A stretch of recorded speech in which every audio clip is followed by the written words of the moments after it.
A high-ranking Iranian leader rushes out of Tehran and appears in Russia to seek a way out with Vladimir Putin amid the advance of the United States naval blockade. The trip of Abbas Araghchi, the Iranian foreign minister, exposes this Wednesday, April 29, 2026, a crisis that the regime has tried to hide for years. Iran is pressured from the outside, frightened on the inside, and without the strength to sustain on its own the image of resistance it sold to the world. And the revelations that came out of this visit between the Iranian leader and Putin show a brutal reality for the Islamic Revolutionary Guard, which today has already fully assumed power in Iran. I'm going to tell you all about this, but right now you'll want to be subscribed to the channel to stay well informed with real-time information and the best journalistic quality you've ever seen. Milson Alves, the standard of credibility. For decades, the Islamic Republic claimed it would not depend on anyone. The regime built its identity on self-sufficiency, a resistance economy, and the idea that it could withstand any external pressure. But the war, the American blockade, and pressure in the Strait of Hormuz changed the scenario.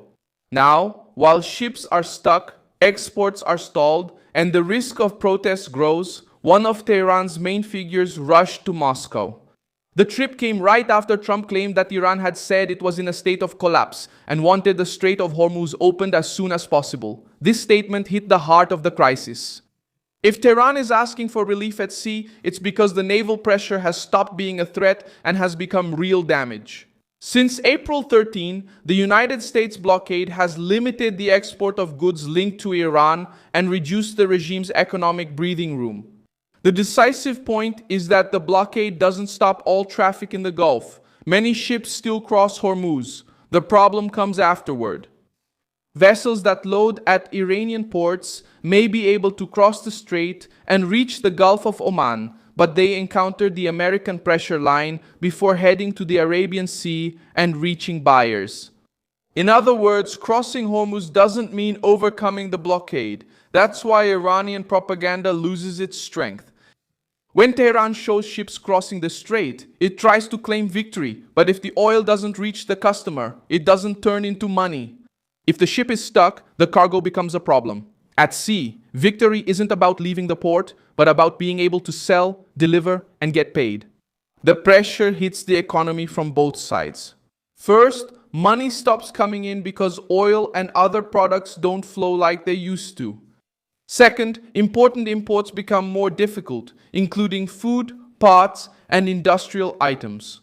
For an economy already battered by sanctions, inflation, and unemployment, this squeeze erodes the regime every day. Inside Iran, the greatest fear is in the streets. Information circulating indicates that the Supreme National Security Council discussed the risk of new protests.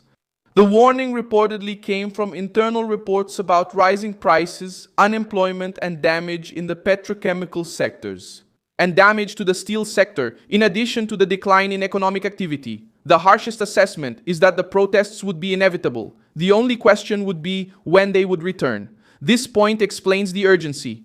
The American blockade doesn't just affect ships and ports, it threatens the political stability of Tehran. The regime knows that when the population loses income, jobs, and confidence, the economic crisis can turn into a power crisis. That's why Araghchi's trip to Russia doesn't seem like normal diplomacy. It looks like an attempt to buy time before external pressure turns into internal revolt. The internet blackout shows this fear even more. Iran has maintained severe connection restrictions for over 60 days.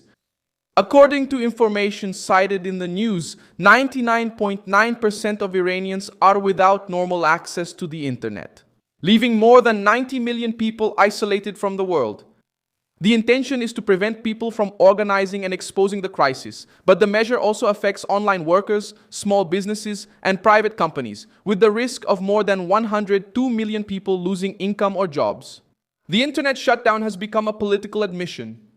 Tehran does not only fear Washington, Israel, or American ships. Tehran fears Iranians connected to each other.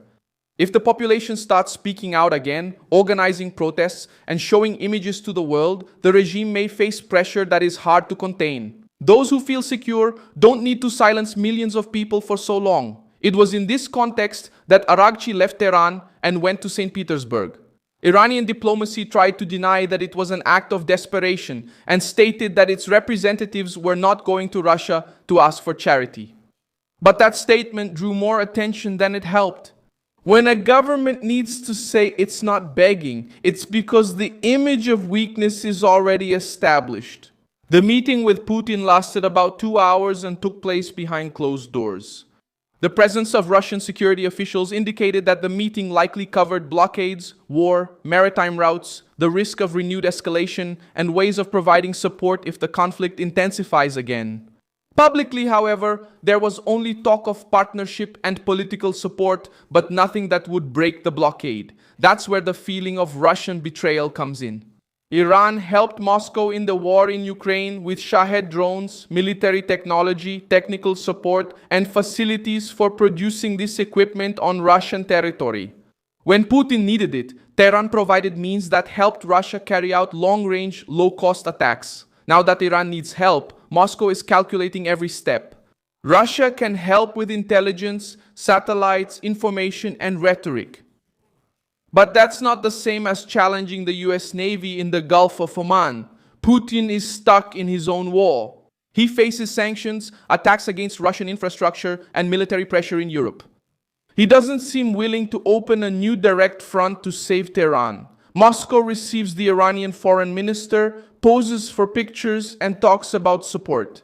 But it doesn't escort Iranian oil tankers, doesn't challenge the US position, and doesn't provide an immediate solution. The ally hasn't abandoned Tehran, but hasn't solved the problem either. For a regime that put a lot of faith in its partnership with Russia, this limitation leaves a bitter taste. Meanwhile, Iranian oil is in a race against time. Kepler, an energy sector data company, estimated that Iran would have unused storage space for about 12 to 22 days. The exact number is uncertain because Tehran usually doesn't disclose its real data. Another factor increases the uncertainty: the Iranian supreme leadership. The new leader still hasn't appeared publicly in a convincing way. This absence weighs heavily during the ongoing crisis. A strong government shows it's in control. A pressured government leaves questions unanswered. Rubio also pointed out that Iran is internally divided between hardliners who understand the need to keep the economy running and hardliners driven by pure ideology. This fracture makes any agreement slower, more confusing, and more dangerous. In the end, Araghchi's trip to Russia shows a regime in survival mode. Iran tried to project defiance but now seeks relief. It tried to threaten Hormuz but is now asking for an opening. It tried to count on Putin but received limited help. It tried to silence its own population but ended up hurting its economy. Iran didn't go to Moscow out of strength. It went because it needs a way out. Tehran still talks about resistance, but its actions show that the regime is trying to buy time before the blockade, the lack of money, and street unrest exact their toll. Leave a like on this video, subscribe to the channel, and at the end check out the comments so you can be even more engaged with the Milson Alves community.